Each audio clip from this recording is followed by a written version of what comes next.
오늘 저는 고린도후서 1장 3절로 9절 말씀을 가지고 하나님의 이루하심과 축복이란 제목으로 은혜의 말씀을 나누고자 합니다.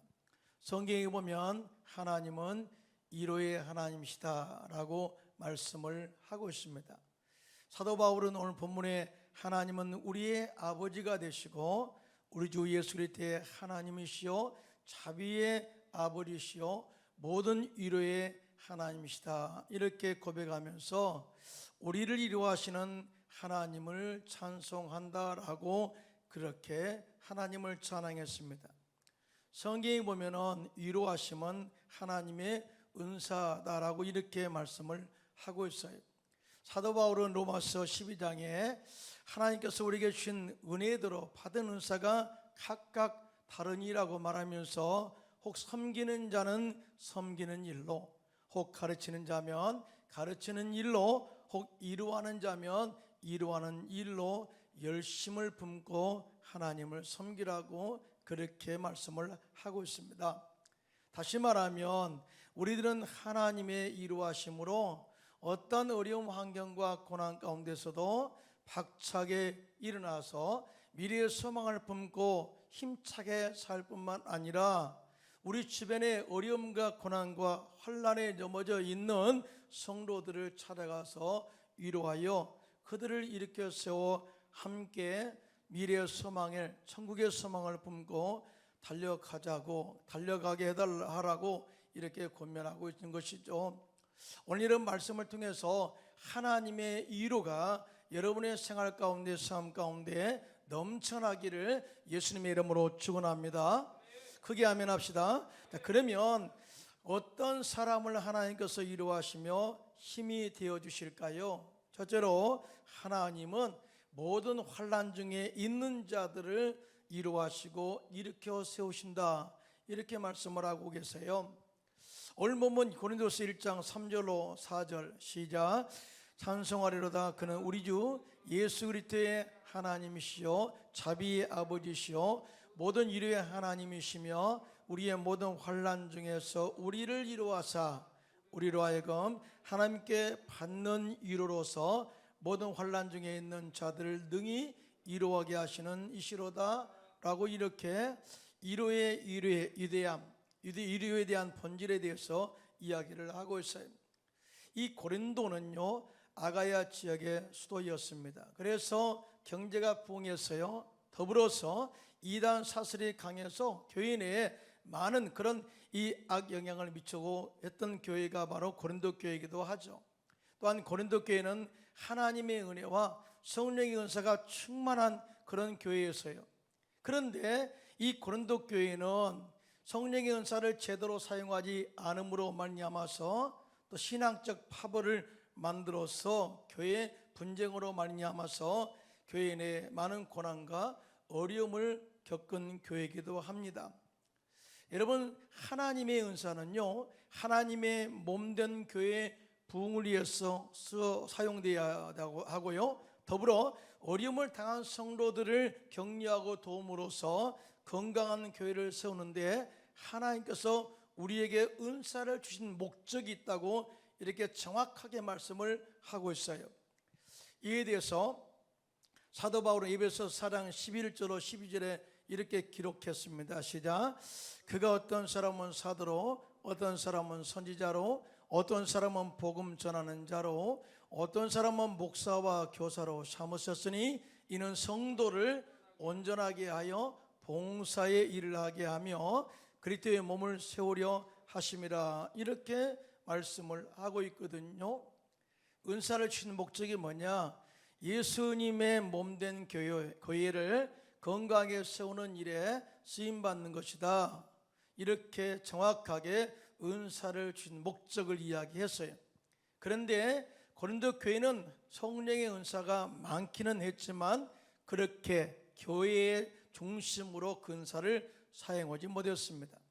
그래서 이와 같이 분쟁이 많은 고린도 교회에 사도 바울은 고린도전서를 써서 눈물로 편지를 쓰게 되는데 그렇게 하면 안 된다, 서로 분쟁을 피하고 올바른 주님의 십자가의 은혜의 말씀 가운데서 사야 된다, 하고 편지를 보냈을 때 그들의 삶 가운데 변화가 있었어요.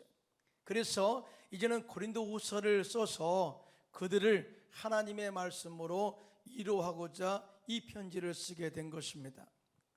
이 고린도후서에서 사도 바울은 제일 먼저 하나님께 감사하고 찬송하는 이유에 대해서 말씀을 했는데, 그것은 바로 내가 고난 중에 하나님의 위로로 일어선 것을 이야기하고 있습니다.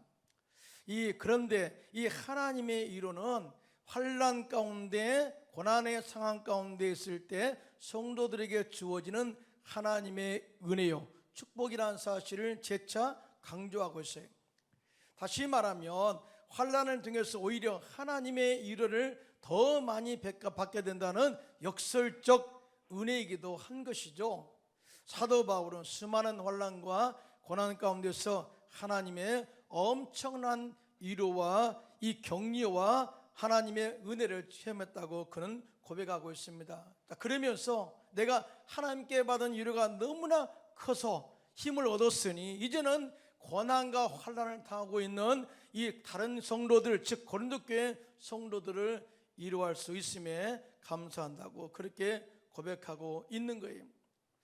사람에게 위로가 없고 고난과 환난만 있다면, 계속된다면 그 사람은 일어나기가 쉽지 않을 것입니다. 그러나 어떤 환난과 고난이 다가온다 할지라도 그곳에 하나님이 함께 하시고 하나님께서 위로가 있다면 반드시 다시 일어나서 새로운 삶을 시작할 수 있는 힘을 얻게 될 줄로 믿습니다. 사도 바울이 그러한 삶을 살았다는 거예요. 우리가 사도 바울의 사역을 보면 이 아시아에 많은 교회를 세우고 많은 사람들을 변화시키고 뿐만 아니라 죽은 자를 살리는 역사들, 병자들을 고치는 역사를 많이 경험했죠. 이런 좋은 면이 있는 반면에 사도 바울의 그 뒤편에는 엄청난 고난과 박해와 환난이 있었음을 우리가 볼 수 있어요.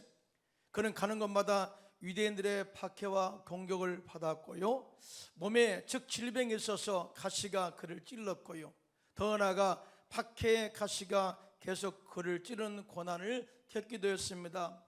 또한 강도 위험과 강의 위험과 그 다음에 많은 이 유대인들의 공격의 위험, 더불어서 매를 맞아 40대 한 대 빼는 말을 많이 맞고 심지어 감옥에 갇히기도 하고 어떤 때는 매를 맞아 죽어서 성 밖에 던져지는 그런 박해와 고난을 겪기도 했다는 거예요. 그런데 사도 바울은 이런 상황에서 절대 자신을 의지하지 않았고 오직 죽은 자를 다시 살리시는 하나님만을 의지함으로 그 큰 사망의 고통에서 나를 건지신 하나님의 능력과 위로로서 다시 일어설 수 있었다고 선포하고 있습니다. 여러분 믿으시면 아멘 하시기 바랍니다.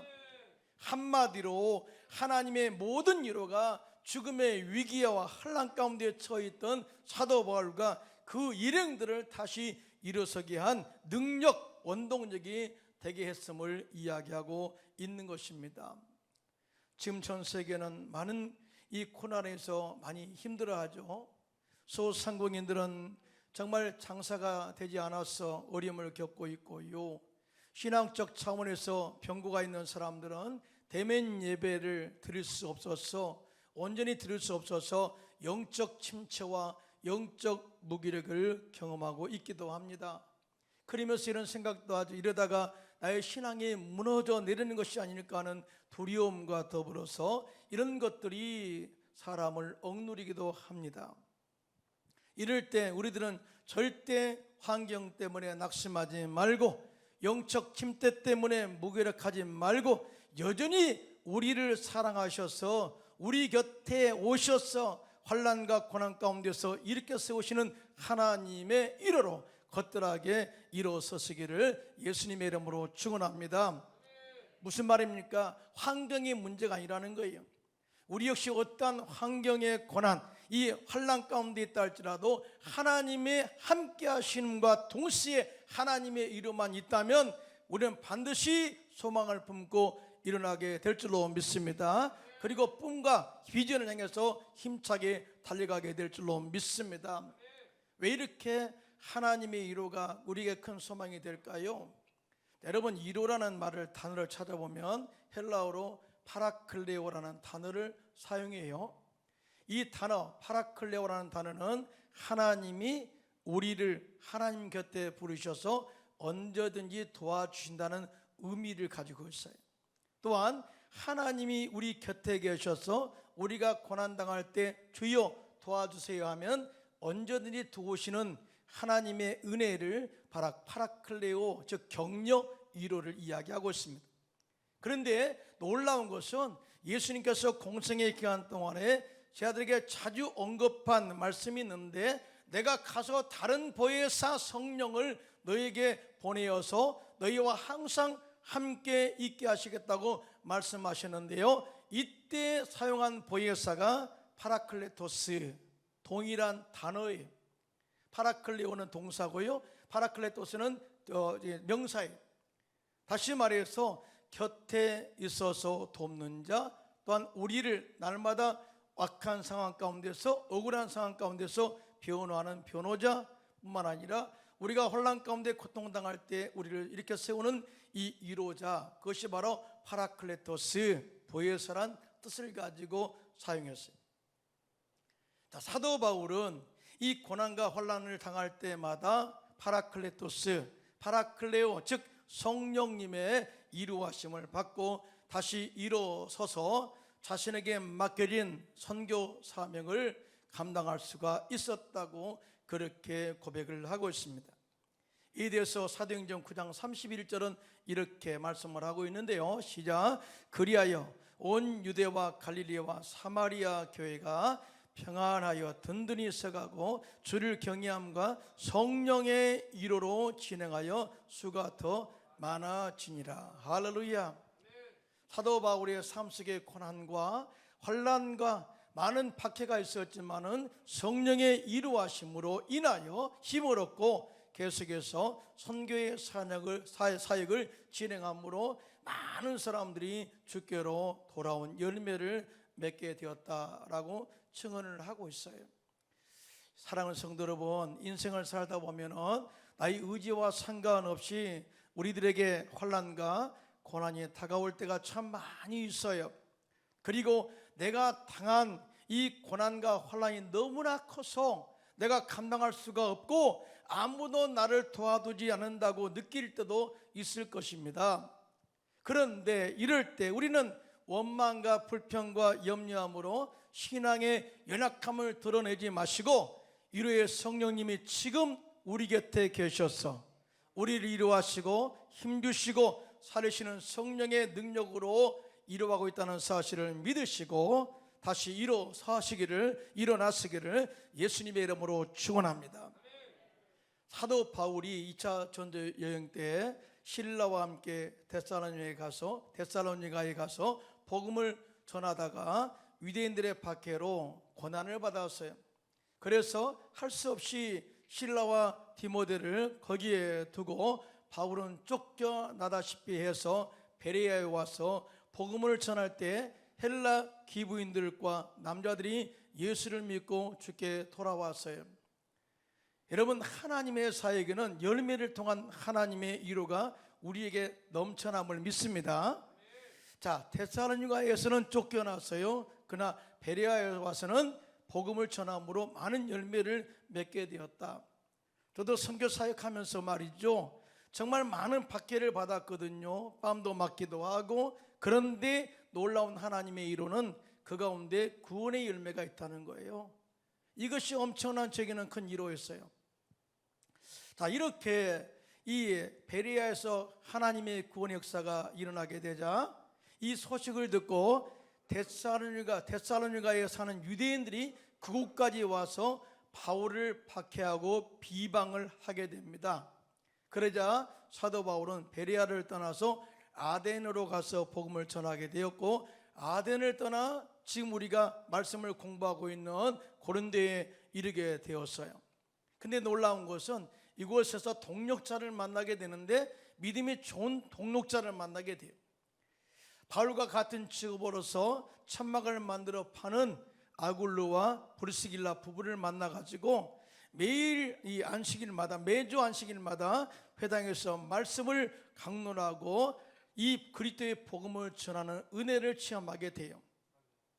자, 그리고 데살로니가에 두고 왔던 실라와 디모데가 마게도냐로부터 내려와서 바울과 합류하게 됐는데요. 이 일로 인해서 사도 바울은 큰 힘을 얻게 되고 하나님 말씀에 붙잡혀 유대인들에게 예수는 그리스도 살아계신 하나님의 아들이라는 것을 강력하게 전하게 되는 역사를 경험하게 됩니다.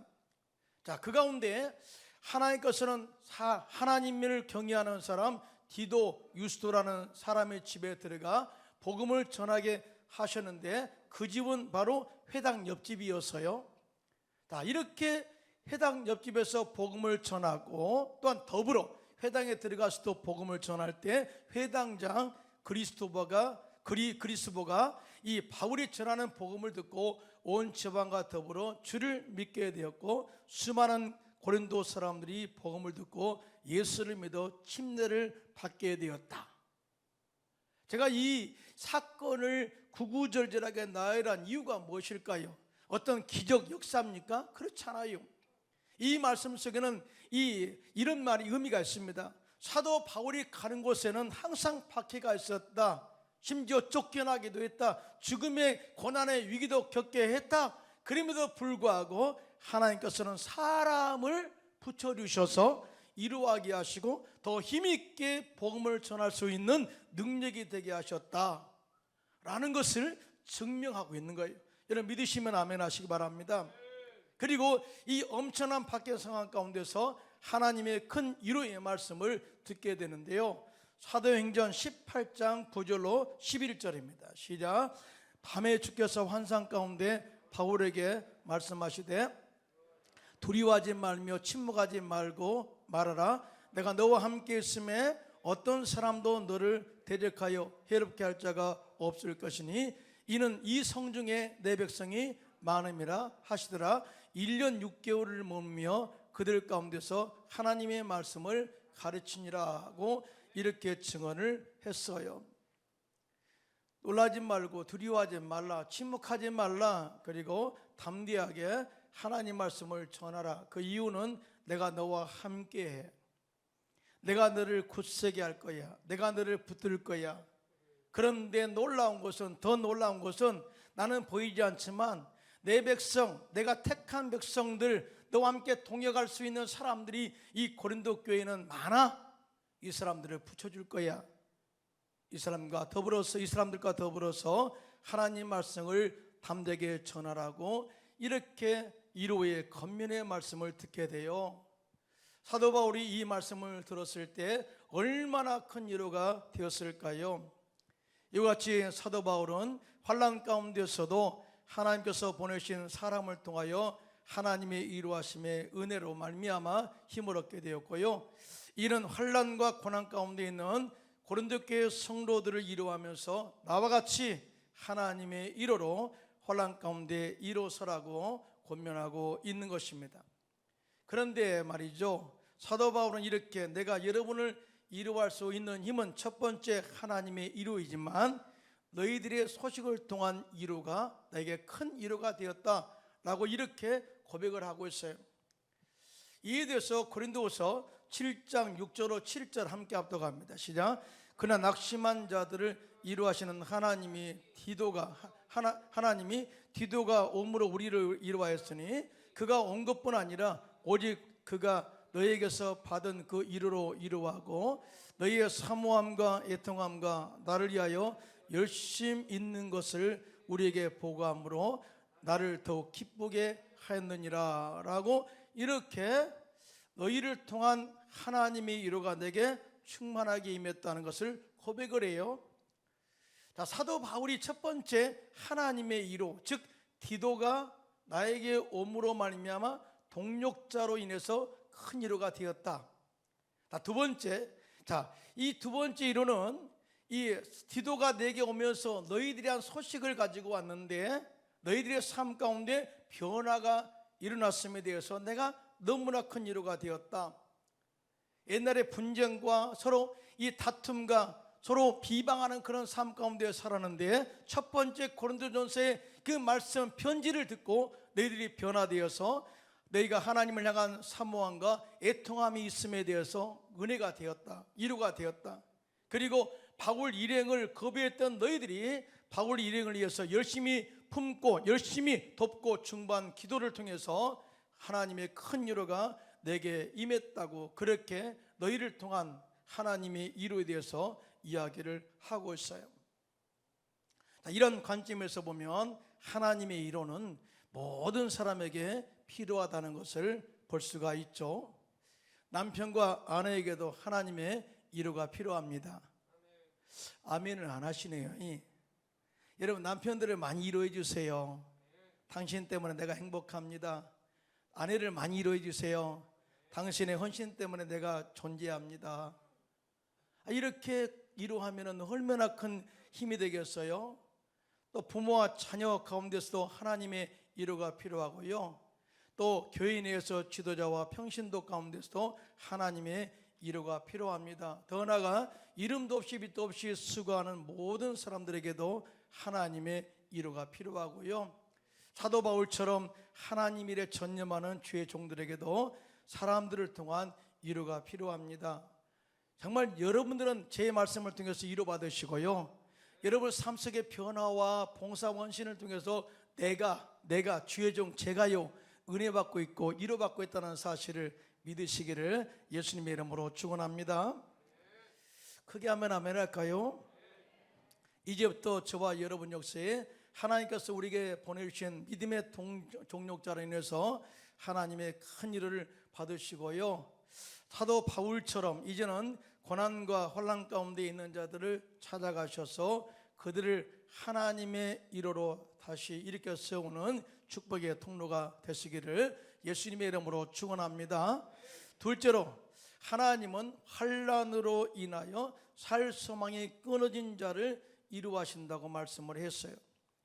오늘 본문 고린도서 1장 8절로 9절인데요 시작. 형제들아, 우리가 아시아에 당한 환난을 너희가 모르기를 원하지 아니하노니 힘에 겹도록 심한 고난을 당하여 살 소망까지 끊어지고 우리는 우리 자신이 사형 선고를 받은 줄 알았으니 이는 우리로 자기를 의지하지 말고 오직 죽은 자를 다시 살리시는 하나님만 의지하게 하심이라. 이렇게 이 고백을 하고 있거든요.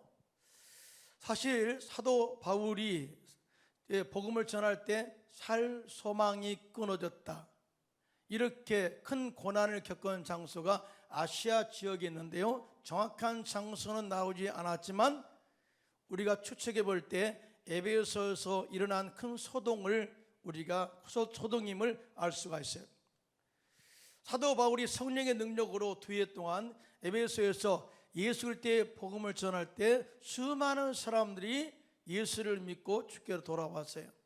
더 나아가 하나님이 바울의 손으로 놀라운 능력을 행하게 하셨는데, 사람들이 바울의 몸에서 손수건이나 앞치마를 가져다가 병든 사람에게 얹어놓으면 그 병이 나았고 악기도 떠나가는 역사가 일어났어요. 놀라운 능력이죠, 권세죠. 심지어 마술하던 사람들이 마술책을 모아다가 불태워서 예수를 믿게 되었고요, 그 불태운 책값을 계산하니까 은 5만이나 되었다고 엄청난 하나님의 역사를 기술하고 있어요. 그런데요, 이때 은혜가 있으면 항상 박해가 있죠. 이때 은으로 아담의 신상의 모형을 만들어서 불을 축적한 데메트리오라고 하는 은장석이 자신과 동일한 직업을 가진 사람들을 선동하여서 에베소에서 큰 폭동이 일어나게 했는데, 이때 사도 바울은 생명의 위협을 느꼈다고 고백했습니다. 이때 사도 바울은 절대 우리 자신을 의지하지 않았고 오직 죽은 자를 다시 살리시는 하나님만 의지함으로 큰 사명에서 우리를 건지시는 하나님의 구원과 위로를 받았다고 고백을 하고 있어요. 자, 여기서 우리는 환난으로 인해서 살 소망이 끊어졌을 때 하나님의 위로를 받을 수 있는 우리의 신앙 자세에 대하여 다시 점검을 해야 된다, 무슨 말이냐면 우리가 환난을 당할 때 누구를 의지하고 누구에게 우리의 모든 고난을 맡길 것인가, 우리의 고난의 해결자는 누구인가를 선택해야 된다는 거예요. 사도 바울은 자신을 의지하지 않았다, 자신의 경험을 의지하지 않았다. 오직 우리를 다시 살리실 하나님을 의지함으로 그 위로로서 다시 살아날 수가 있었다, 힘을 얻을 수가 있었다라고 이렇게 고백을 하고 있거든요. 여러분, 이스라엘 백성들은 고난 가운데, 환난 가운데 선택 기준이 항상 불분명했어요. 환난과 고난이 다가오면 그들의 생사복을 주관하시는 하나님을 의지하고 맡겨야 되는데 그렇지 않았죠.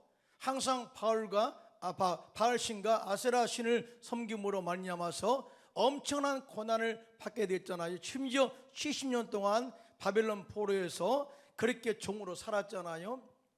그 이유에 대해서 이 70년 동안 고난받는 그 이유에 대해서 예레미야 선지자, 즉 눈물의 선지자 예레미야는 정확하게 그들의 죄에 대해서 두 가지를 지적합니다. 예레미야서 2장 13절에 보니까 너희는 생수의 근원 되신 하나님을 버린 것이다. 우리에게 생수를 공급하고 우리의 생사복을 주관하시는 전능하신 하나님을 너희가 버렸다. 두 번째는 인간적인 삶이, 그들은 스스로 웅덩이를 팠는데 그 물을 가두지 못할 터진 웅덩이를 팠다는 거예요. 그러니까 아무리 우리가 열심히 일해서 돈을 모아도 밑구녕에 파져 있으면 물이 채워지지 않는 것처럼 너희들은 스스로 웅덩이를 팠는데 터진 웅덩이를 파가지고 아무리 불을 모아도 채워지지 않는 그러한 삶을 살게 되었다라고 이야기를 해요. 이것으로 끝났을까요? 그러면서 너희들은 이제 두 가지를 하나님이 이렇게 말씀하시는데 선택해야 된다라고 이야기하면서 예레미야서 17장 5절로 8절에 이렇게 말씀합니다. 시작. 여호와께서 이와 같이 말씀하시니라. 무릇 사람을 믿으며 육신으로 그 힘을 삼고 마음이 야에게서 떠난 그 사람은 저주를 받을 것이라. 그는 사막의 떨기나무 같아서 좋은 일이 오는 것을 보지 못하고 광야 간조한 곳 건건한 땅 사람이 살지 않은 땅에 살리라. 사람 의지하니 스스로 웅덩이를 팠니? 그러면 이와 같은 건건한 땅, 사막 같은 땅에서 살 거야. 그러나 반전이 있죠. 시작. 그러나 무릇 야훼를 의지하며 야훼를 의뢰하는 그 사람은 복을 받을 것이라. 그는 물가에 심어진 나무가 그 뿌리를 강변에 뻗치고 더위가 올지라도 두려워하지 아니하며 그 입이 청청하며 가무는 해도 걱정이 없고 결실이 그치지 아니함 같으리라. 할렐루야.